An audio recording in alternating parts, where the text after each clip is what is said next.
لا إله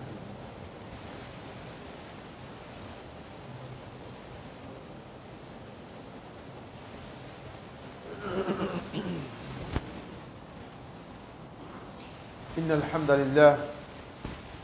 إن الحمد لله نحمده ونستعينه ونستغفره ونعوذ بالله من شرور أنفسنا ومن سيئات أعمالنا من يهده الله فلا مضل له ومن يضلل فلا هادي له وأشهد أن لا إله إلا الله وحده لا شريك له وأشهد أن محمدا عبده ورسوله الذي أرسله الله بالحق بشيرا ونذيرا وداعيا إلى الله بإذنه وسراجا منيرا أما بعد فإن أصدق الحديث كتاب الله وخير الهدي هدي محمد صلى الله عليه وسلم وشر الأمور محدثاتها وكل محدثة بدعة وكل بدعة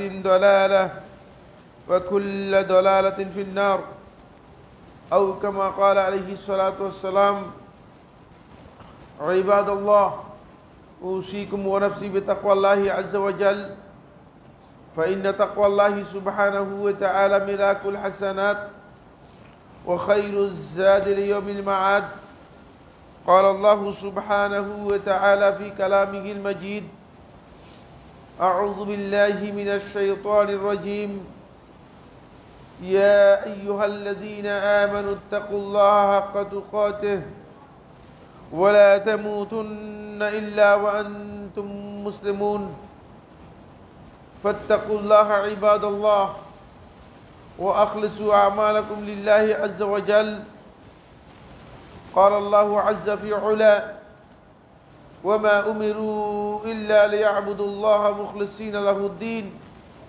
حنفاء ويقيموا الصلاة ويؤتوا الزكاة وذلك دين القيمة قال الله سبحانه وتعالى في كلامه المجيد يرفع الله الذين آمنوا منكم والذين أوتوا العلم درجات وقال رسول الله صلى الله عليه وسلم وإنما العلماء ورثة الأنبياء وقال صلى الله عليه وسلم إن فضل العالم على العابد كفضل القمر ليلة البدر على سائر الكواكب وإن العلماء ورثة الأنبياء وإن الأنبياء لم يورثوا دينارا ولا درهما وإنما ورثوا العلم فمن أخذه أخذ بحظ وافر أخرجه الإمام أحمد في المسند وأبو داود في السنن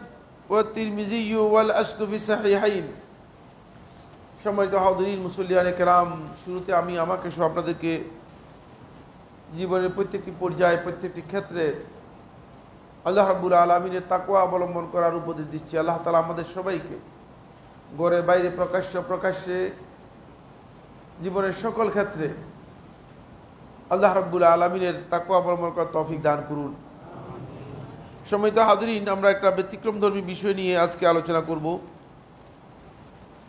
বিষয়টি এই জন্য ব্যতিক্রমধর্মী মনে করেছি যে এই বিষয়টি আমাদের দৃষ্টি আকর্ষণ হওয়া দরকার হয়তো এর মধ্যে আমাদের জন্য অনেক বেশি নলেজ বা অনেক বেশি ইনফরমেশন থাকবে না কিন্তু বিষয়টি আমাদের জন্য খুবই প্রয়োজন সেই বিষয়টি হচ্ছে আলেমদের মৃত্যু উম্মার অপূরণীয় শূন্যতা এবং এমন মুসিবত যা কখনো দূর হওয়ার নয় এই বিষয় নিয়ে কয়েকটি কথা আমি আপনাদের সামনে দৃষ্টি আকর্ষণ করব এটা এই জন্য গুরুত্বপূর্ণ হয়ে দাঁড়িয়েছে আলেমদের মৃত্যু যখনই হয় তখনই উম্মার সাধারণ আমরা যারা আছি আমাদের উপলব্ধি করা দরকার যে একজন আলেমের মৃত্যুর মাধ্যমে আল্লাহ রাব্বুল আলামিন ইলমকে উঠিয়ে নিয়ে যাচ্ছেন কতটুকু ইলম থেকে আমরা মাহরুম বা বঞ্চিত হয়ে যাচ্ছি সেটা উপলব্ধি করা দরকার আর আলেমের অনুপস্থিতির মাধ্যমে কোনো সন্দেহ নেই ওই স্থান জাহিল বা মূর্খ লোক দখল করে নিচ্ছে। ফলে এখন আলেমের চেয়ে মুতাআল্লিমের সংখ্যা বেশি। আলেম হচ্ছে যিনি ইলম অর্জন করার মাধ্যমে আলেম হয়েছেন, আর মুতাআল্লিম হচ্ছে যিনি ইলম অর্জন করেন নাই, কাপড় চোপড়ের মাধ্যমে কি হয়েছেন, আলেম হয়েছেন। ইলম অর্জন করার মাধ্যমে নয়, কাপড় চোপড় মানে বাহ্যিক বেশভূষার মাধ্যমে যিনি আলেম সেজেছেন। মুতাআল্লিমের সংখ্যা বেড়ে যাচ্ছে আলেমের চেয়ে। সমাজে মুতাআল্লিমের সংখ্যা যদি বেড়ে যায় তাহলে সেখানে ফিতনা বেড়ে যাবে, সেখানে ফতোয়ার নামে মিথ্যাচার, মিথ্যা কথা আল্লাহ এবং তার রাসূলের নামে বেড়ে যাবে, সেখানে মানুষ হেদায়েতের আলো থেকে বঞ্চিত হয়ে যাবে, মূর্খতা ব্যাপকভাবে ছেয়ে যাবে। রাসূলুল্লাহ সাল্লাল্লাহু আলাইহি ওয়াসাল্লাম এই বিষয়গুলো অনেকগুলো সহিহ হাদিসের মধ্যে স্পষ্ট করে বলে গেছেন এবং আমাদেরকে জানিয়ে গেছেন। আমরা চেষ্টা করব ইনশাআল্লাহ তাআলা আপনাদের সামনে এই বিষয়গুলোর কিছু অংশ তুলে ধরার জন্য। আপনি যে বিষয়টি বর্তমানে লক্ষ্য করবেন সেটা হচ্ছে এই, কিছু সংখ্যক লোককে দেখা যায় যে আলেমদের মর্যাদা এবং গুরুত্ব সম্পর্কে না জেনে,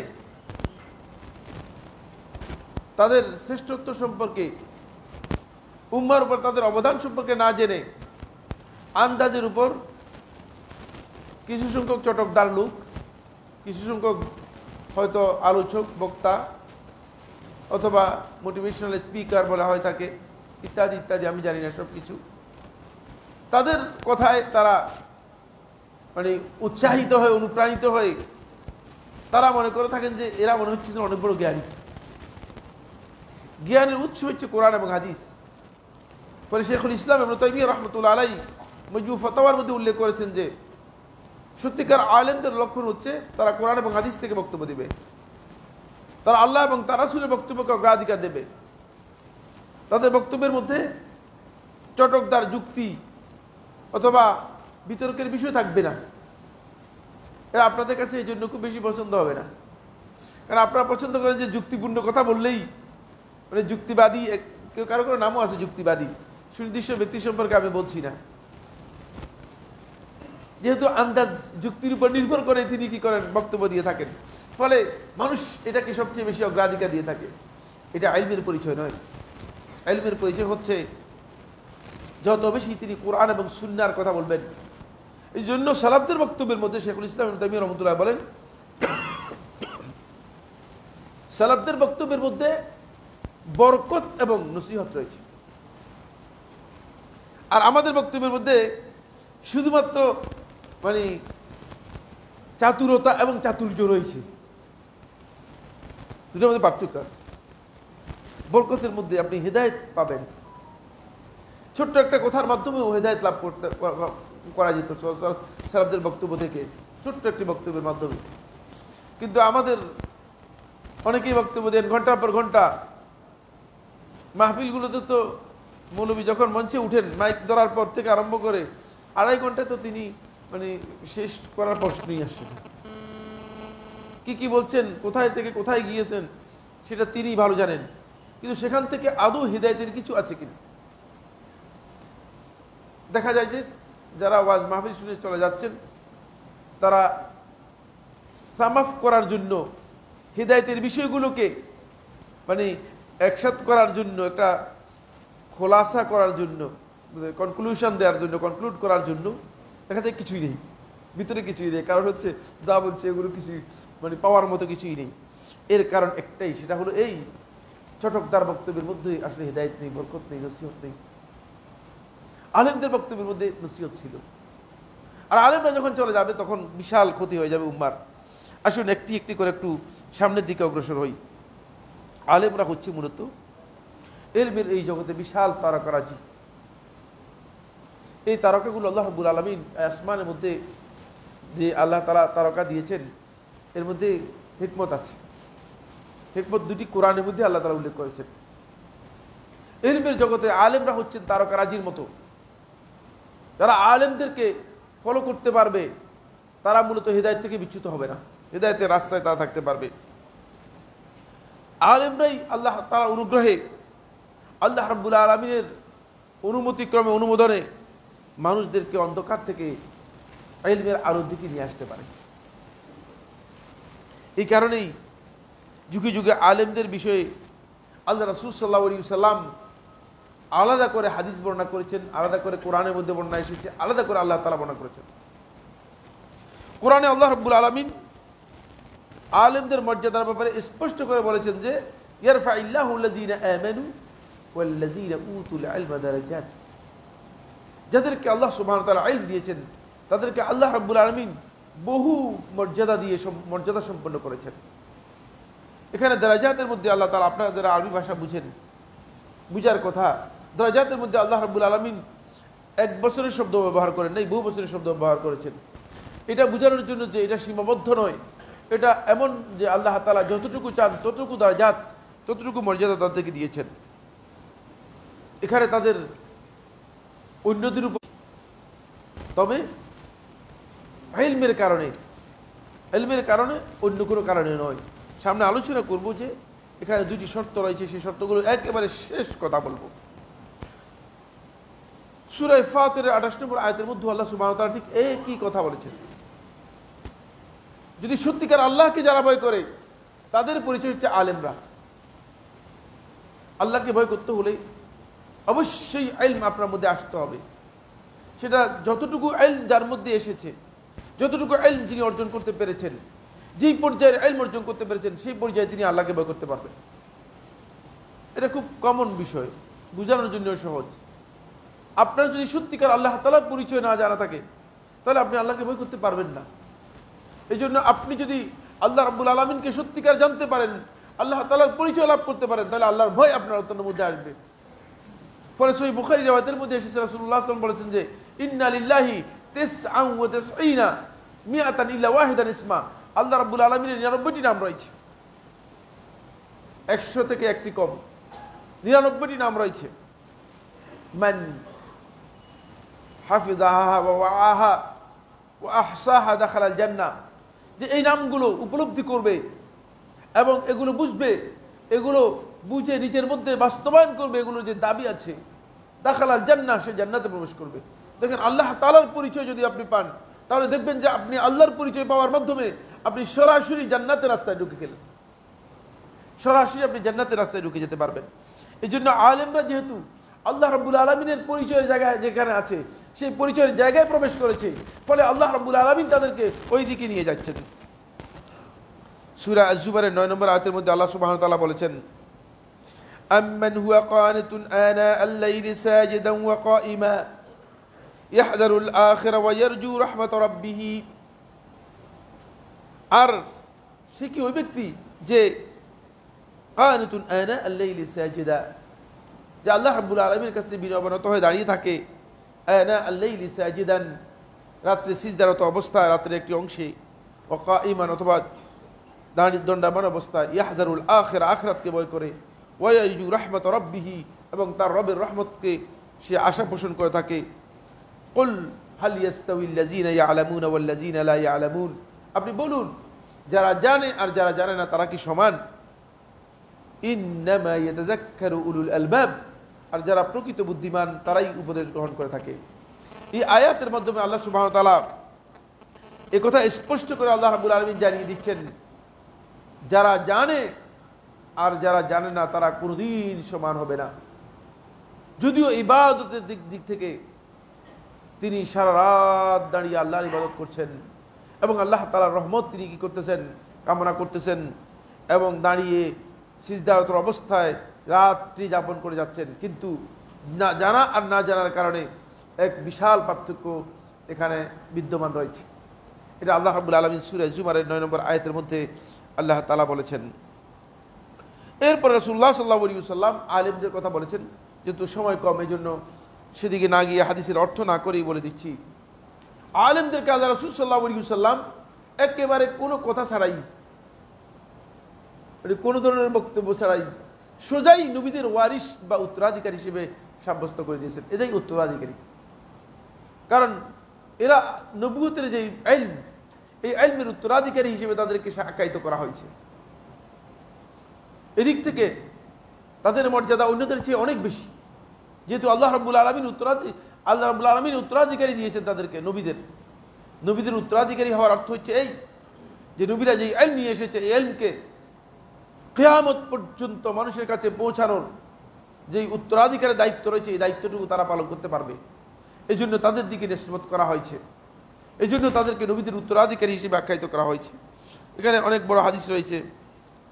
ফলে রাসূলুল্লাহ সাল্লাল্লাহু আলাইহি ওয়াসাল্লাম এই হাদিসের মধ্যে এই কথা বলেছেন যে তোমাদের মধ্যে ফাদলুল আলিম আলাল আবিদ কাফাদলি আলা আদনাকুম, তোমাদের মধ্যে একজন আলিমের মর্যাদা হচ্ছে একজন সাধারণ আবেদ ব্যক্তির উপর, কাফাদলি আলা আদনাকুম, তোমাদের আমার মর্যাদা যেমন তোমাদের অন্যান্য উম্মতের উপর যেমন মর্যাদা, আমার মর্যাদা যেমন তোমাদের অন্যান্য উম্মতের উপর, অন্যান্য মানুষের উপর, ঠিক একজন আলেমের মর্যাদা হচ্ছে ঠিক ওই পর্যায়ের মর্যাদা রাসূলুল্লাহ সাল্লাল্লাহু আলাইহি ওয়াসাল্লাম হাদিসের মধ্যে ইরশাদ করেছেন। ফলে শাইখুল ইসলাম ইবনুল কাইয়্যিম রাহিমাহুল্লাহ তাআলা এই হাদিসের ব্যাখ্যার মধ্যে তিনি উল্লেখ করেন, তিনি বলেন হুম ফিল আরদি বিমানজিলাতিন নুজুমি ফিস সামা, আলেমদের প্রকৃত পরিচয় হচ্ছে তারা এই পৃথিবীতে আসমানে যে তারকারাজি রয়েছে, এই তারকারাজির যে মর্যাদা রয়েছে ঠিক এই মর্যাদা বহন করে। বিহিম ইয়াহতাদিল হায়রানু ফিজ যুলামা, তাদের মাধ্যমে যারা দিশেহারা মানুষ রাস্তা সন্ধান করতেছে, হেদায়েতের রাস্তা তালাশ করতেছে, তাদের মাধ্যমে হেদায়েতের রাস্তা তারা লাভ করবে। ওয়াহাজাতুন নাস ইলাইহিম আ'যাম, আর আলেমদের কাছে মানুষের প্রয়োজনীয়তা, মুখাপেক্ষিতা, মানুষের আলেমদের কাছে যাওয়ার বিষয়টি, দ্বারস্থ হওয়ার বিষয়টি অত্যন্ত গুরুত্বপূর্ণ। মিন হাজাতিহিম ইলা তাআমি ওয়া শারাব, তাদের পানাহারের চেয়ে অনেক বেশি। আপনার 3 বেলা যদি খাবার প্রয়োজন হয়, 3 বেলা যেমন আপনি খেতে ভুল করেন না, কিন্তু আপনি 3 বেলা তো আলেমের কাছে যাচ্ছেন না, প্রয়োজনও মনে করতেছেন। 3 বেলা বাদ দিলাম, দিনে অন্তপক্ষে একবার যান, তাও তো একবার আপনি যাচ্ছেন না। দিনে একবার বাদ দিলাম, মাসে একবার যান, মাসে একবার তো আপনি একজন আলেমের কাছে যাচ্ছেন না। তার কারণ হচ্ছে আপনি এটাকে গুরুত্ব দেননি। এটি আমার বক্তব্য নয়, এটি শাইখুল ইসলাম ইবনুল কাইয়্যিম রাহমাতুল্লাহ আলাইহি বলেছেন, এবং এরপর ইমাম আহমদ বিন হাম্বল রাহমাতুল্লাহ আলাইহি বলেছেন, সামনে আসতেছে। ওয়া তাআতুহুম আফরাদু মিন তাআতিল আবাই ওয়াল উম্মাহাত বিনাসসিল কিতাব। শাইখুল ইসলাম ইবনুল কাইয়্যিম রাহমাতুল্লাহ আলাইহি বলেন, আলেমদের আনুগত্য করা এটি হচ্ছে আফরাদু, সর্বোচ্চ ফরজ, মিন তাআতিল আবাই ওয়াল উম্মাহাত, পিতামাতার আনুগত্যের চেয়ে, বিনাসসিল কিতাব, কোরআনে কারীমের কিতাবের সুস্পষ্ট বক্তব্যের মাধ্যমে সাব্যস্ত হয়েছে। আলেমদের আনুগত্য আমাদের জন্য খুবই গুরুত্বপূর্ণ। আমরা সেদিকে আমরা প্রয়োজনও মনে করি নেই। আলেমদের ব্যাপারে যেহেতু আমাদের এই চিন্তা এই মাথার মধ্যে নেই, সুতরাং দরকার কি আলেমরা আলেমদের পথে থাক, আমরা আমাদের পথে আছি। ফলে ইমাম আহমদ বিন হাম্বল রাহমাতুল্লাহ আলাইহি বলেন, আন-নাসু আহওয়াজু ইলাল ইলমি মিনহুম, মানুষ ইলমের প্রতি এত বেশি মুহতাজ যে ইলা তাআমি ওয়াশ শারাব, খাবার পানীয় পানাহারের যতটুকু তারা মুহতাজ এর চেয়ে বেশি। লিআন্না তাআম ওয়াশ শারাব ইয়াহতাজু ইলাইহি ফিল ইয়াওমি মাররাতাইন আও সালাসান, তিনি ব্যাখ্যা করে দিচ্ছেন, কারণ খাবার পানীয় এগুলো প্রতিদিন 2 বার বা 3 বার আপনার প্রয়োজন হয়। ওয়াল ইলমু ইয়াহতাজু ইলাইহি ফি কুল্লি ওয়াক্ত, আর ইলমের প্রয়োজনে আপনি প্রত্যেকটা মুহূর্তেই আল্লাহর আনুগত্যের ব্যাপারে আপনার ইলমের প্রয়োজন হয়। কারণ আপনার মনের মধ্যে একটা ওয়াসওয়াসা শয়তান দিয়ে দিলে যে কোনো মুহূর্তেই আপনি পথভ্রষ্ট হয়ে আল্লাহ তাআলা সম্পর্কে বিরূপ মন্তব্য করে কাফের হয়ে যেতে পারেন। সুতরাং ইলমের প্রয়োজন এত গুরুত্ব যে কোনো মুহূর্তে, প্রত্যেকটা মুহূর্তেই আপনার ইলমের প্রয়োজন রয়েছে। ফলে আলেমদের এই মর্যাদা আল্লাহ সুবহানাহু ওয়া তাআলা কোরআনে কারীমের অন্যান্য আয়াতের মধ্যেও আরও স্পষ্ট করেছেন। কোরআনে কারীমের সূরা আর-রা'দের 41 নম্বর আয়াতের মধ্যে আল্লাহ সুবহানাহু ওয়া তাআলা ইরশাদ করেন, আওয়ালাম ইয়ারাউ আন্না না'তিল আরদা নানকুসুহা মিন আতরাফিহা। এই আয়াতটি যদিও কমন একটা বিষয় আলোচনা করা হয়েছে, আব্দুল্লাহ ইবনে আব্বাস রাদিয়াল্লাহু তাআলা আনহু এর তাফসীর করেছেন, অত্যন্ত ভিন্ন একটি তাফসীর করেছেন। আওয়ালাম ইয়ারাউ, তারা কি দেখে নেই, আন্না না'তিল আরদা নানকুসুহা, আমরা পৃথিবীতে বিভিন্ন দিক থেকে পৃথিবীকে সংকুচিত করে দিচ্ছি, মিন আতরাফিহা, পৃথিবীর বিভিন্ন দিক থেকে বিভিন্ন সাইড থেকে আস্তে আস্তে করে পৃথিবীকে সংকুচিত করে দিচ্ছি। তারা কি দেখে নেই কাল ইবনে আব্বাস ফি রিওয়ায়াতিন, ইবনে আব্বাস রাদিয়াল্লাহু তাআলা ইয়াতের তাফসীরের মধ্যে তিনি উল্লেখ করেন এই আয়াত দ্বারা বোঝানো হয়েছে খারাবহা বিমৌতি উলামাইহা, পৃথিবীকে আল্লাহ রাব্বুল আলামিন সংকুচিত করে দিচ্ছেন, পৃথিবীকে আল্লাহ রাব্বুল আলামিন বিভিন্নভাবে বিপর্যস্ত ক্ষতিগ্রস্ত করে দিচ্ছেন। বিমৌতি উলামাইহা, আলেমদের মৃত্যুর মাধ্যমে, ওয়া ফুকাহাইহা, এবং আলেম ফাকিহদের মাধ্যমে, ওয়া আহলিল খাইরি মিনহা, এবং এই পৃথিবীর মধ্যে যারা কল্যাণের অনুসারী ছিল তাদেরকে তুলে নেওয়ার মাধ্যমে, তাদেরকে ঘাটতি দেওয়ার মাধ্যমে। মুজাহিদ ইবনে জবর রাহিমাহুল্লাহ তাআলা এই আয়াতের তাফসীরের মধ্যে বলেন, এই আয়াত দিয়ে আল্লাহ তাআলা বুঝেছেন পৃথিবীকে আল্লাহ তাআলা বিভিন্নভাবে সংকীর্ণ করে দিচ্ছেন, সেটা হলো হুয়া মৌতুল উলামা, আলেমদের মৃত্যুর মাধ্যমে আল্লাহ রাব্বুল আলামিন আস্তে আস্তে করে পৃথিবীকে সংকুচিত এবং সংকীর্ণ করে দিচ্ছেন। কারণ পৃথিবী সংকীর্ণ হচ্ছে জ্ঞানের দিক থেকে, পৃথিবীটা সংকীর্ণ হয়ে যাওয়ার মাধ্যমে পৃথিবীর বিশারত্ব যেটা রয়েছে সেটা আস্তে আস্তে সংকীর্ণ হয়ে যায়, আস্তে আস্তে সেটা সংকীর্ণ হয়ে যায়। আসুন, ফলে রাসূলুল্লাহ সাল্লাল্লাহু আলাইহি ওয়াসাল্লাম আমাদেরকে বলেছেন যে আল্লাহ সুবহানাহু ওয়া তাআলা কিয়ামতের আগে আল্লাহ রাব্বুল আলামিন আস্তে আস্তে করে আলেমদের উঠিয়ে নেওয়ার মাধ্যমে ইলম উঠিয়ে নিয়ে যাবেন। সহিহ বুখারী এবং মুসলিমের হাদিস, আব্দুল্লাহ ইবনে আমর ইবনে আস রাদিয়াল্লাহু বর্ণনা করেন, তিনি বলেন রাসূলুল্লাহ সাল্লাল্লাহু আলাইহি ওয়াসাল্লাম ইরশাদ করেছেন, ইন্নাল্লাহা লা ইয়াকবিদুল ইলমা ইনতিজাআন ইয়ানতাজিউহু মিনাল ইবাদ, আল্লাহ তাআলা ইলমকে মানুষের অন্তর থেকে ছিনিয়ে ছো মেরে উঠাই নেবেন না।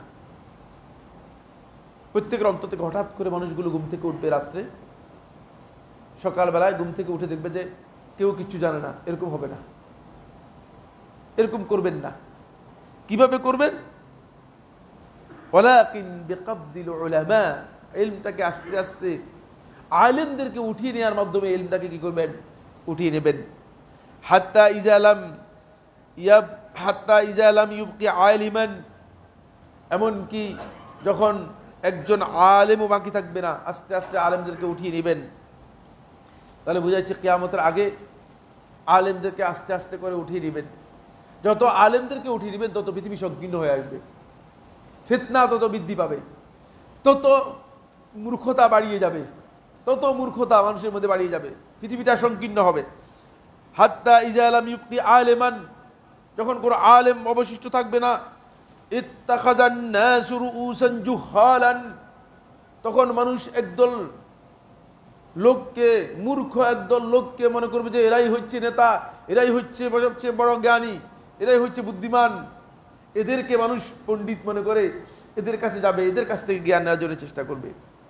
ফাসুইলু, তাদেরকে প্রশ্ন করা হবে। সুবহানাল্লাহ, মানে সাঈদ ইবনে জুবাইর রাহিমাহুল্লাহ তাআলা বলেন, মানে কোন প্রশ্ন এমন যে যদি এই প্রশ্ন ওমর ইবনে খাত্তাবকে করা হতো তাহলে ওমর ইবনে খাত্তাব রাদিয়াল্লাহু তাআলা বদরে যারা যুদ্ধ করেছে সমস্ত বদরের যোদ্ধাদেরকে একসাথে করে জিজ্ঞেস করতেন যে এই ব্যাপারে তোমাদের বক্তব্য কি। কিন্তু আজকে দেখা যায় যে ছোকরা পোকরা আছে না, তারাও ফতোয়া দিচ্ছেন, এমনকি একটি ফিকহের কিতাব পড়ে নাই এরকম লোক পর্যন্ত ফতোয়া দিচ্ছে। এবং ফেসবুকে আমি অনেকের বক্তব্য শুনে এত বেশি হতবাক হই যে এই ব্যক্তি মানে তার জাহান্নাম দুনিয়াতে নিশ্চিত করে নিয়েছে ফতোয়ার মাধ্যমে। তাকে কে বলেছে, কি কারণে সে এই ফতোয়া দিচ্ছে? খবরদার, ফাসুইলু, তাদেরকে প্রশ্ন করা হবে। প্রশ্ন করা হলে আলেমরা ভয় পেয়ে যেতেন, উত্তর দেয়া থেকে বিরত হতেন, না জানলে উত্তর দিতেন না। ইমাম মালিক রহমতুল্লাহ আলাইহির কাছে বহুদূর থেকে এসেছেন, প্রশ্ন করার জন্য খুরাসান থেকে এসেছেন। প্রশ্ন করেছেন, ইমাম রহমতুল্লাহ উত্তর দেন নেই। বলছে আমি গিয়ে কি বলবো, আমি কি বলবো যে ইমাম মালিক মদিনার ইমাম, তিনি বলছেন তিনি জানেন না।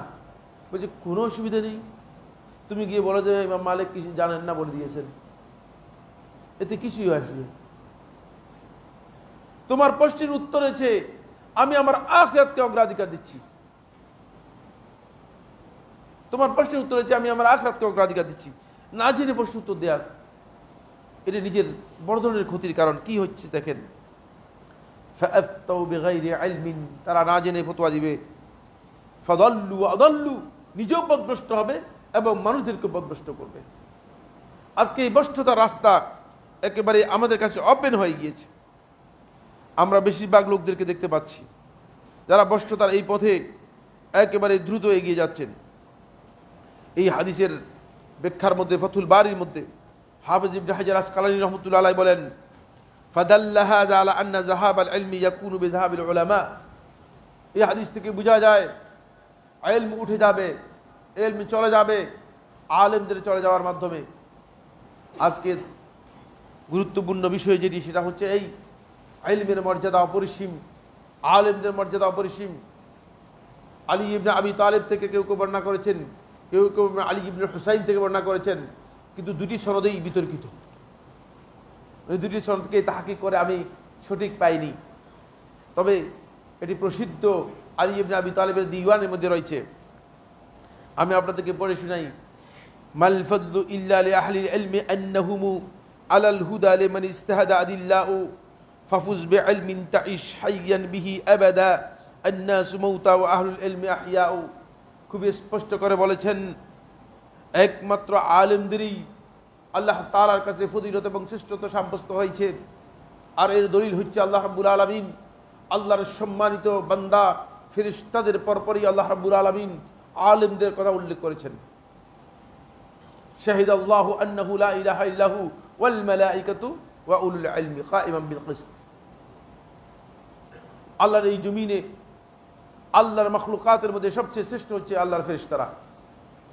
আর ফেরেশতাদের পরে আল্লাহ রাব্বুল আলামিনের কাছে সবচেয়ে মর্যাদাপূর্ণ মর্যাদার স্থানে রয়েছে আহলুল ইলম, যারা রয়েছেন, যারা ইলম অর্জন করেছেন, আলেম, তাদের পরিচয়।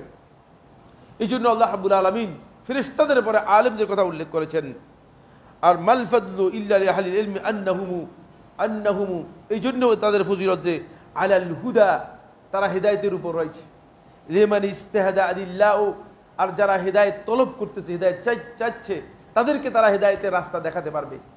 হেদায়েতের উপর থাকলেই তো আপনি হেদায়েতের রাস্তা দেখাবেন। অন্ধ ব্যক্তি রাস্তা দেখাতে পারবে তো? বোবা ব্যক্তি আপনাকে জ্ঞান দিতে পারবে তো? প্রশ্নই আসে না। আমরা তো অন্ধের কাছে এখন রাস্তা তালাশ করার জন্য যাচ্ছি, আমরা এখন বোবা বধিরের কাছে যাচ্ছি তার কাছ থেকে নসিহত শোনার জন্য। আমাদের দশা এমন হয়ে গিয়েছে। এটা নসিহতের পথ নয়, এটা বিভ্রান্তির পথ। এরপরে বলছেন ফাফুজ বে ইলমিন, ইলম অর্জন করে তুমি সফলতা লাভ করো, তাইশ হাইয়ান বিহি আবাদা, তাহলে তুমি দেখবে এর মাধ্যমে এমন একটি জীবন যাপন করবে যেটা হায়াতান তাইয়্যিবা, পবিত্র জীবন তুমি লাভ করতে পারবে। আন্নাসু মাউতা, আর এই মানুষগুলো মূলত যাদের কাছে ইলম নেই তারা মৃত, ইলম না থাকার কারণে তারা মৃত। ও আহলুল ইলমি আহইয়াউ, আর আলেমরাই মূলত প্রকৃত জীবিত, কারণ ইলমের মাধ্যমে অন্তর জীবিত থাকে। আর ইলম যেখানে থাকবে না সেখানে অন্তর জীবিত থাকবে না, সে অন্তরটা আসলে মৃত অন্তর। ওই মৃত অন্তর হওয়ার কারণে আল্লাহ তাআলা বলেছেন কোরআনের মধ্যে, ফাআহইয়াইনাহা, ইলমের মাধ্যমে আমি সেটাকে জীবন দান করেছি।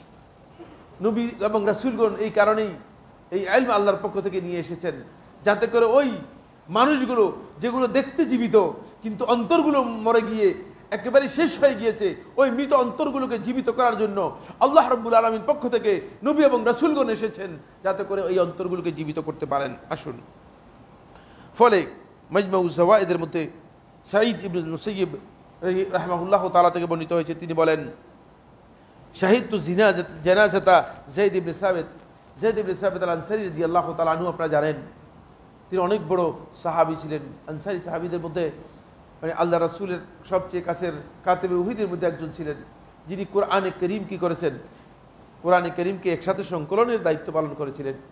দুইটি সংকলনের দায়িত্ব ছিল দুইবার, এটা আপনারা যারা ইতিহাস পড়েছেন জানার কথা। একটা আবু বকর রাদিয়াল্লাহু আনহুর সময়, একটা উসমান ইবনে আফফান রাদিয়াল্লাহু আনহুর সময়। দুইটারই দায়িত্ব মানে প্রধান হিসেবে পালন করেছেন কে? যায়েদ ইবনে সাবিত আল আনসারী রাদিয়াল্লাহু তাআলা আনহু। বলে, আমি যায়েদ ইবনে সাবিত রাদিয়াল্লাহু তাআলা আনহু জানাজায় অংশগ্রহণ করলাম। ফালাম্মা দুফিনা ফি কবরিহি, যখন তাকে তার কবরের মধ্যে দাফন করা হলো, ক্বালা ইবনে আব্বাস, আব্দুল্লাহ ইবনে আব্বাস রাদিয়াল্লাহু আনহু বললেন, ইয়া হাউলা, হে মানুষগুলো, মান সাররাহু আন ইয়ালামা কাইফা যাহাবুল ইলম, যে পছন্দ করে যে কিভাবে ইলম চলে যায় সেটা দেখতে, কিভাবে ইলম উঠে যায় সেটা দেখতে। ফাহাকাযা যাহাবুল ইলম, এই যে দেখো এভাবেই ইলম চলে যাচ্ছে। যায়েদ ইবনে সাবিত আল আনসারী দাফন করার সময় তিনি বললেন, আইমুল্লাহ, আল্লাহর কসম করে বলছি, লাকাদ যাহাবাল ইয়াউমু ইলমুন কাসীর, আজকের এই দিনে অনেক বড় ইলমের একটি অংশ আমাদের কাছ থেকে চলে গিয়েছে। সেটা বলতেছেন আব্দুল্লাহ ইবনে আব্বাস। কোন সময় এভাবে আলেমদের মৃত্যুর মাধ্যমে দীর্ঘ ইলম উঠে যাচ্ছে। আসুন এখানে 5টি পয়েন্টে কথা বলবো, আরও কিছু কথা রয়েছে, সময় সব সাপোর্ট করবে না, সেদিকে না গিয়ে 1 নম্বর পয়েন্ট হচ্ছে, আমার বন্ধুগণ, আলেমদের মর্যাদা সম্পর্কে আমাদেরকে বুঝতে হবে। আলেমরা হচ্ছে উম্মার জন্য রক্ষা কবচ, ফিতনা থেকে উম্মাকে নিরাপত্তা দান করবে। আলেমরাই প্রথমে ফিতনা সম্পর্কে জ্ঞান রাখে। আমরা যখন ফিতনা আসে অথবা ফিতনা দেখা দেয়, অনেকে ফিতনা কি জিনিস, যদি আমি এখানে রাগ করবেন না, একজন করে জিজ্ঞেস করলে 95% বলবে ফিতনা কি জিনিস সেটাই জানেন না। আপনারা একজন রাগ করেন না আমার কথার উপর, ফিতনা কি জিনিস সেটাই জানেন না। আলেমরাই সর্বপ্রথম ফিতনা কি জিনিস, ফিতনা সম্পর্কে বুঝবে। ফিতনা দেখলেই বুঝবে যে এটা ফিতনা, তখন আলেমদের কাছেই আমাদেরকে যেতে হবে। আলেমদের শরণাপন্ন হলে আপনি ফিতনা থেকে নিজেকে বাঁচাতে পারবেন, নিজেকে রক্ষা করতে পারবেন। এই উম্মাকে যদি ফিতনা থেকে রক্ষা করতে হয়, ফিতনা রক্ষা কবচ হচ্ছে আলেমরা। দুর্ভাগ্যের বিষয় হচ্ছে এই, এখন ফিতনার রক্ষা কবচ আলেমদের কাছে আমরা যাই না, এখন বরং ফিতনাবাজ যারা রয়েছে তাদের কাছে গিয়ে আমরা ফিতনা থেকে বাঁচার জন্য চেষ্টা করতেছি। আমাদের যুবক যারা আছে তারা মনে করতেছে যে যুবকরা ওই ফিতনাবাজরাই হচ্ছে সবচেয়ে বড় হেদায়েতের উপর প্রতিষ্ঠিত, আর আলেমদেরকে বলতেছে যে আমাদের আলেমরা একটু দুর্বল, কাপুরুষ। আরো কত কত শব্দগুলো কিছু কিছু শব্দ আমি আপনাদেরকে দেখাবো, সময় আমাকে সাপোর্ট করে দেখাবো। তবে মানে সব তো আর বলতে পারবো না। আপনারা যে সমস্ত শব্দ লেখেন, যে সমস্ত তরুণরা শয়তানের এজেন্ডা পালন করার জন্য চেষ্টা করে যাচ্ছেন, নিজেকে মনে করছেন যে আপনি দাওয়াতি কাজ করতেছেন, আল্লাহর কসম আপনি তালবিসে ইবলিস করতেছেন। ইবলিসের যে তালবিসের দায়িত্ব রয়েছে, এই মুসলিম উম্মার মধ্যে ইবলিস যেই মানুষদেরকে পথভ্রষ্ট করার জন্য অন্ধকারাচ্ছন্ন যে সমস্ত পরিকল্পনা দিয়েছে, সেই পরিকল্পনাকে বাস্তবায়ন করার জন্য আপনি চেষ্টা করে যাচ্ছেন। আমি দেখাবো আপনাকে একটু পরেই। 2, যেই উম্মা আলেমদের সম্মান করতে পারে না, তারা হিদায়েতের রাস্তার উপর প্রতিষ্ঠিত থাকতে পারবে না। আলেমদের হকের ব্যাপারে রাসূলুল্লাহ সাল্লাল্লাহু আলাইহি ওয়াসাল্লাম স্পষ্ট বলেছেন, লাইসা মিন্না মান লাম ইয়ারিফ হাক্কা উলামাইনা। শেখ নাসিরুদ্দিন আলবানী রাহমাতুল্লাহ হাদিসটিকে সহিহ বলেছেন, আমাদের আলেমদের হক সম্পর্কে যে ব্যক্তি জানে না, সেই ব্যক্তি আমার উম্মতের মধ্যে অন্তর্ভুক্ত হবে না। সেই ব্যক্তি আমাদের রাসূলুল্লাহ সাল্লাল্লাহু আলাইহি ওয়াসাল্লাম বলেছেন, কারণ কোন ব্যক্তির বক্তব্য নয়, কোন ব্যক্তির তৈরি কথা নয়। সুতরাং আলেমদের হক, আলেমদের মর্যাদা সম্পর্কে যদি না জানেন, তাহলে আপনি হিদায়াতের উপর প্রতিষ্ঠিত থাকতে পারবেন না। এখানে 3 নম্বর যে পয়েন্টটি, সেটা হলো এই, উম্মার উপর আলেমদের যে হক রয়েছে তা না জানলে আপনি উম্মাহ সিরাতুল মুস্তাকিমের উপর থাকতে পারবেন না। এটাও কাছাকাছি। আসলে সিরাতুল মুস্তাকিম তো আলেমদের মাধ্যমেই আপনি লাভ পাবেন। সিরাতুল মুস্তাকিমকে আল্লাহ তাআলা এই কারণেই পরিচয় করে দিয়েছেন, আল্লাযীনা আনআমতা আলাইহিম গায়রিল মাগদুবি আলাইহিম ওয়ালাদ-দাল্লিন, এভাবে পরিচয় করে দিয়েছেন। সিরাতুল মুস্তাকিমকে আল্লাহ রাব্বুল আলামিন অন্য কোনো সংজ্ঞা দিয়ে পরিচয় করে দেন নাই, এই জন্য পরিচয় করে দিয়েছেন যাদের মাধ্যমে আপনি সিরাতুল মুস্তাকিম পাবেন। কিন্তু তাদেরকে বাদ দিয়ে যদি আপনি সিরাতুল মুস্তাকিম তালাশ করার জন্য চেষ্টা করেন, তাহলে আপনি ভুল কাজ করছেন। 4 নম্বর, আলেমদের মৃত্যুতে উম্মাহ শোকাহত হবে, ভীত সন্ত্রস্ত হবে। এই জন্য যে এলম উঠে যাচ্ছে, এলম উঠে যাওয়া এর অর্থ হচ্ছে উম্মার জন্য একটা বিশাল ক্ষতির কারণ। আলেমদের মৃত্যুর মাধ্যমে এটা উম্মাহ মনে করবে। কিন্তু আমরা দেখা যায় যে আলেমদের যখন মৃত্যুর কথা শুনি, আমাদের মধ্যে সেই চেতনা নেই, বরং এর বিরূপ প্রতিক্রিয়া, এর বিরূপ অবস্থা তৈরি হয়ে থাকে। 5 নম্বর পয়েন্ট হচ্ছে যেটা, সেটা হলো এই, যারা আলেমদের থেকে মানুষদেরকে বিচ্ছিন্ন করে অথবা আলেমদের প্রতি বিতশ্রদ্ধ করে তোলে, তারা মূলত শয়তানের এজেন্ডা, মানে শয়তানদের এজেন্ডা বাস্তবায়ন করার জন্য চেষ্টা করে এবং তালবিস ইবলিসের বাস্তবায়ন করে। কিছু সংখ্যক লোক আছে আলেমদের ব্যাপারে তাদের অ্যালার্জি, তারা আলেমদের ব্যাপারে আলেমদের দোষ ত্রুটি খুঁজে বেড়ানো অথবা আলেমদের দোষ ত্রুটি বর্ণনা করা এটাকে মনে করে থাকে যেটা হচ্ছে হক। না, এটা হক নয়, এটা আপনার দায়িত্বও নয়, এটা আপনার দায়িত্ব নয়। আলেমদের এই কথা কেউ গ্যারান্টি দেয় নাই যে কোনো আলেম মাসুম হবে, এটা শিয়া রাফিজি সম্প্রদায় ছাড়া। রাফিজিদের মাসআলা ভিন্ন, রাফিজিদেরকে আমরা অন্যদিকে ফেলে দিলাম, রাফিজিদের বক্তব্য ভিন্ন, কিন্তু আহলুস সুন্নাহ ওয়াল জামাআর আলেমদের বক্তব্য হচ্ছে একটাই, সেটা হচ্ছে এই যে আলেমদের ভুল হবেই, আলেমদের পদস্খলন হবে, বিচ্যুতি হবে, আলেমদেরকে সংশোধন করতে হবে। কিন্তু আলেমদের প্রতি মানুষদেরকে বীতশ্রদ্ধ করে বিচ্ছিন্ন করে দেয়া, আলেমদের থেকে মানুষদেরকে বিচ্ছিন্ন করে আলাদা করে নেওয়ার যে পদ্ধতি এখন আমাদের যুব সমাজের মধ্যে চালু হয়েছে, সেখান থেকে আমাদেরকে সরে আসতে হবে। সম্মানিত হাজিরিন, আরও কিছু কথা ছিল সেটা বললাম না সময়ের কারণে। আমি এরপরে যে পয়েন্টটি নিয়ে আপনাদের সামনে কথা বলতে চাই সেটা হলো, আপনারা শুনেছেন যে গত মঙ্গলবার এই যুগের শ্রেষ্ঠ মুজাদ্দিদ মুজতাহিদের মধ্যে একজন শেখ আব্দুল আজিজ আবদুল্লাহ ইবনে মোহাম্মদ আল শেখ রাহিমাহুল্লাহ তাআলা, সৌদি আরবের গ্র্যান্ড মুফতি, তিনি মারা গিয়েছেন। ইন্না লিল্লাহি ওয়া ইন্না ইলাইহি রাজিউন। আল্লাহ রাব্বুল আলামিন তাকে জান্নাতুল ফিরদাউসের মেহমান হিসেবে কবুল করুন। তিনি অনেক বড় আলেম ছিলেন, তার মর্যাদার বিষয়টি আপনারা পড়ে নেবেন। আমি ছোট্ট একটা পোস্ট দিয়েছি, সেই পোস্টের মধ্যেও আপনারা বিষয়গুলো পাবেন। তিনি ছোটবেলায় 6 বছর বয়সেই তার আব্বাকে হারিয়ে ফেলেছেন। একজন মা এই সন্তানকে এমন পর্যায়ে নিয়ে গিয়েছেন যে মায়ের মৃত্যু পর্যন্ত 1436 হিজরি পর্যন্ত মা এই সন্তানকে আগলে রেখেছেন।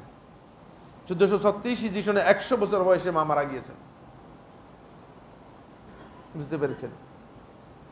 এমন কি তার মা তার সাথে 40 বার হজ করেছেন, হজে পর্যন্ত মা এই সন্তানকে ছাড়েন নেই, একা ছাড়েন নেই।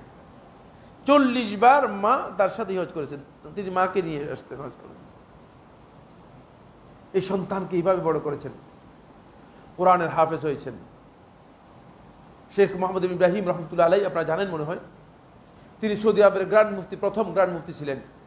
তার কাছে তিনি জ্ঞান অর্জন করেন এবং তার সবচেয়ে ঘনিষ্ঠ ছাত্র ছিলেন। তারপরে তিনি ফিকহ এবং হাদিসের উপর গভীর জ্ঞান অর্জন করেন। পরবর্তীতে জামিয়াতুল ইমাম মুহাম্মদ বিন সউদ আল ইসলামিয়াতে তিনি প্রফেসর নিযুক্ত হন। অনেক লম্বা আলোচনা।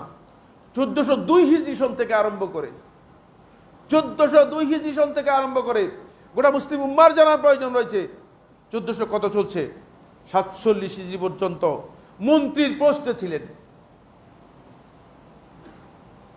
35 বছর 35 বার তিনি আরাফার ময়দানে আরাফার খুতবা প্রদান করেছেন। দুটি চোখ অন্ধ। 8 বছর বয়সে এক চোখে প্রথমে জন্ম থেকে দেখতেন না, আরেক চোখে হালকা হালকা দেখতেন। সুইজারল্যান্ডে ডাক্তার, তখন চিকিৎসক ছিল রিয়াদের, ডাক্তার অপারেশন করলো ডান চোখ। অপারেশন করার পরে শেষ পর্যন্ত অপারেশন সফল হলো না। ডাক্তার তার মাকে বলে দিলেন যে অপারেশন সফল হয়নি, তিনি তার দৃষ্টিশক্তি ফিরে পাবেন না, তিনি তার দৃষ্টিশক্তি ফিরে পাবেন না। তখন তার মা, তিনি ডাক্তারকে বললেন, ডাক্তার, যদি তোমার পক্ষে সম্ভব হয় আমার একটা চোখ খুলে নিয়ে আমার এই সন্তানের এই চোখে যদি লাগিয়ে দিতে পারো, তার আমার একটা চোখ খুলে নাও। উপস্থিত ছিলেন সৌদি আরবের গ্র্যান্ড মুফতি শেখ মোহাম্মদ ইবনে ইব্রাহিম রাহিমাহুল্লাহ তাআলা। তিনি বললেন, বোন, এটা আল্লাহর কদর, আল্লাহর পক্ষ থেকে ফয়সালা, মেনে নাও। এর মধ্যে হয়তো তোমার জন্য বিশাল কল্যাণ রয়েছে, তুমি সেটা জানো না, মেনে নাও। তিনি আর কিছু বললেন না, তিনি আর কিছু বললেন না। আমি নিজে 2 বার জামুত তুর্কিতে তার সাথে সাক্ষাৎ করেছি। তারাবির সালাতে 8 রাকাত সালাতে তিনি একবার কোরআন খতম করতেন রমজান মাসে, শেষ রাত্রে একবার কোরআন খতম করতেন রমজান মাসে, প্রতি 3 দিনে একবার কোরআন খতম করতেন তিনি, প্রতি 3 দিনে একবার কোরআন খতম করতেন তিনি। এই পৃথিবীবাসী তার সম্পর্কে জ্ঞান রাখে না তিনি যে কত বড় আলেম ছিলেন। একটি মুনাকাশায় মদিনা ইউনিভার্সিটিতে আমি উপস্থিত ছিলাম। তার জ্ঞানের গভীরতা এই যে বাংলাদেশের সমস্ত যদি সর্বশ্রেষ্ঠ আলেম 100 জনের নাম লিস্ট করা হয় থাকে, এই 100 জন আলেমের সমস্ত ইলম যতটুকু হবে তার ইলমের 10 ভাগের 1 ভাগ হবে না। এর প্রমাণ হচ্ছে তিনি যখন কোরআন এবং হাদিস থেকে দলিল দেন, কোরআনের নুসুসগুলো কোরআনের তরতিব অনুযায়ী বলে যান, হাদিসের নুসুসগুলো হাদিসের তরতিব অনুযায়ী বলে যেতেন। অথচ এই 2 চোখে দেখতেন না, কোন স্ক্রিপ্ট সামনে রেখে বক্তব্য জীবনে কোনোদিন দেন নাই। কিন্তু তার বক্তব্যগুলো শুনলে আপনি বুঝতে পারবেন যে এর মধ্যে কত বিশাল জ্ঞান ছিল এবং সালাফদের বক্তব্যের মধ্যে হিদায়াতের কত বড় আলো ছিল। এই কথাগুলো এই জন্য আমি আপনাদেরকে বললাম। দেখেন, আমরা পোস্ট দেওয়ার পরে আপনারা কি করেছেন? আপনাদের আলেমদের মর্যাদা তো জানলেন না, আলেমদের মৃত্যুতে উম্মার জন্য কি ক্ষতি হয়েছে সেটা তো বুঝলেন না। বরং আপনাদের এই বক্তব্যগুলো আমি আপনাদেরকে শোনাচ্ছি। আপনি লিখছেন বাপসি বিন সালমান নামাজ পড়ালো কি দিয়ে, ও কসুও তো জানে না, ও তো একটা পাড়া হালা। কি বললেন আপনি? 2, শেখের চোখের এই অবস্থা হইল কেমনে? দেখি মনে হচ্ছে সাক্ষাৎ দাজ্জাল। 3, এক সুখা দাজ্জাল। 4, কানা দাজ্জাল। 5, বিচার তো জানা যায় অনেকটা হয়ে গিয়েছে, একজন মুরতাদ জানাজা পড়িয়েছে। 5, আমি তো এক চোখ দেখে দাজ্জাল মনে করেছিলাম। আরেকটু পড়ে শোনাবো, ইন্না লিল্লাহি ওয়া ইন্না ইলাইহি রাজিউন। আমাদের যুবকদেরকে বলছি, ভ্রষ্টতার কোথায় গভীর অন্ধকারের মধ্যে গহ্বরের মধ্যে পড়ে গিয়েছে। কার সম্পর্কে কি মন্তব্য করতেছে?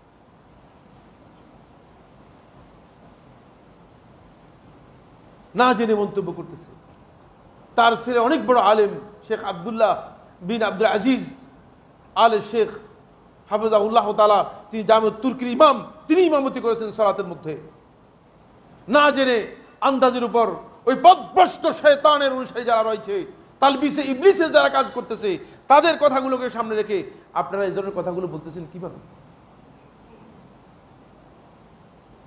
কি আলেমদেরকে আমরা মূল্যায়ন করব? আমাদের মূল্যায়ন তো প্রশ্নই আসবে। বিশ্ববিখ্যাত আলেম যার একটি কিতাব আমাদের এই দেশের মানুষ অনেকে আছে পড়ে বুঝবার মতো লোক নেই, তার সম্পর্কে কি মন্তব্য করেছেন? অথচ আল্লাহ রাসূল সাল্লাল্লাহু আলাইহি ওয়াসাল্লাম হাদিসের মধ্যে বলেছেন, আমি যার 2 চোখ নিয়ে গেলাম, আমি তাকে জান্নাতের ওয়াদা দিয়ে দিলাম।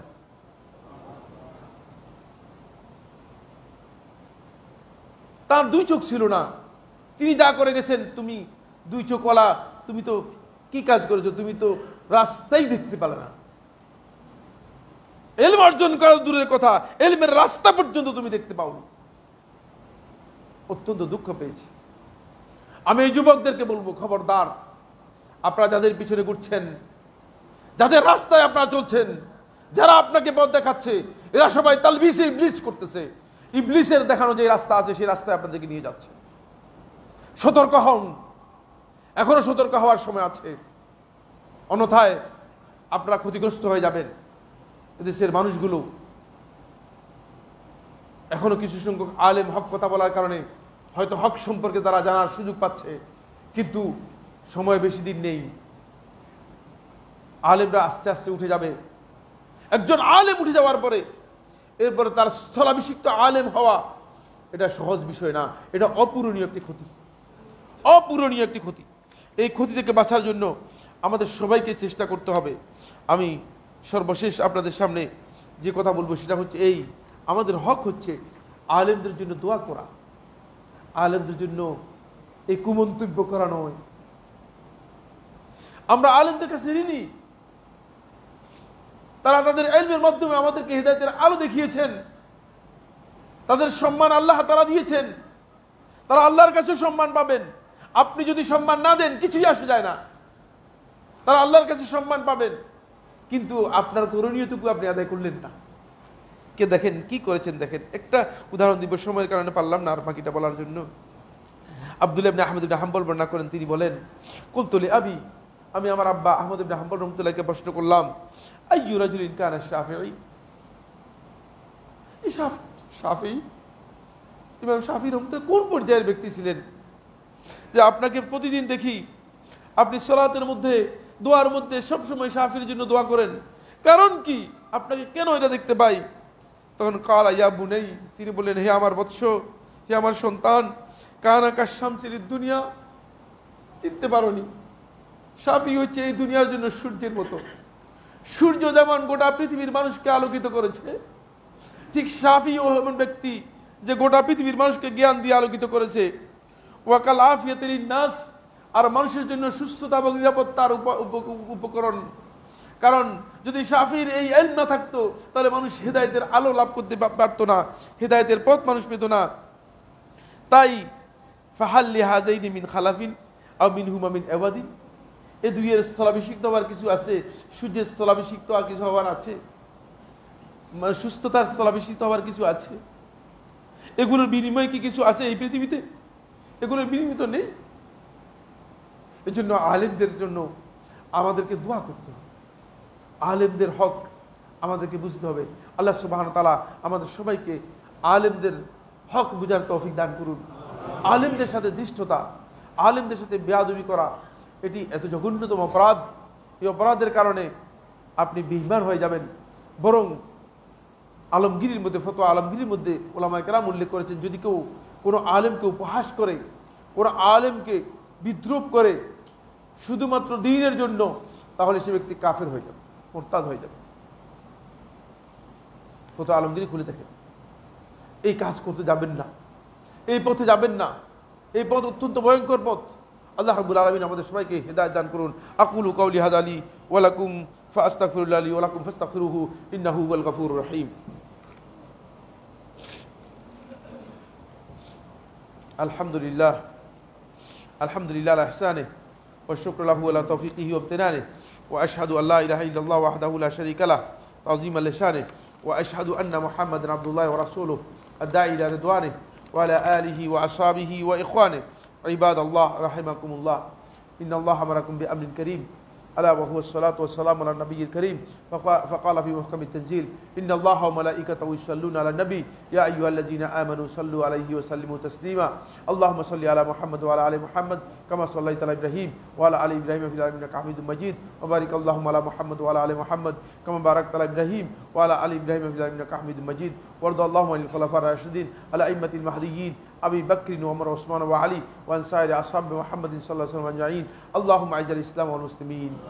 রব্বুল আলামিন, গোটা পৃথিবীতে মুসলিমরা বিভিন্নভাবে বিপর্যস্ত হচ্ছে, নির্যাতিত, নিষ্পেষিত, নিপীড়িত হচ্ছে। রব্বুল আলামিন মেহেরবানি করে আপনি তাদেরকে সাহায্য করুন।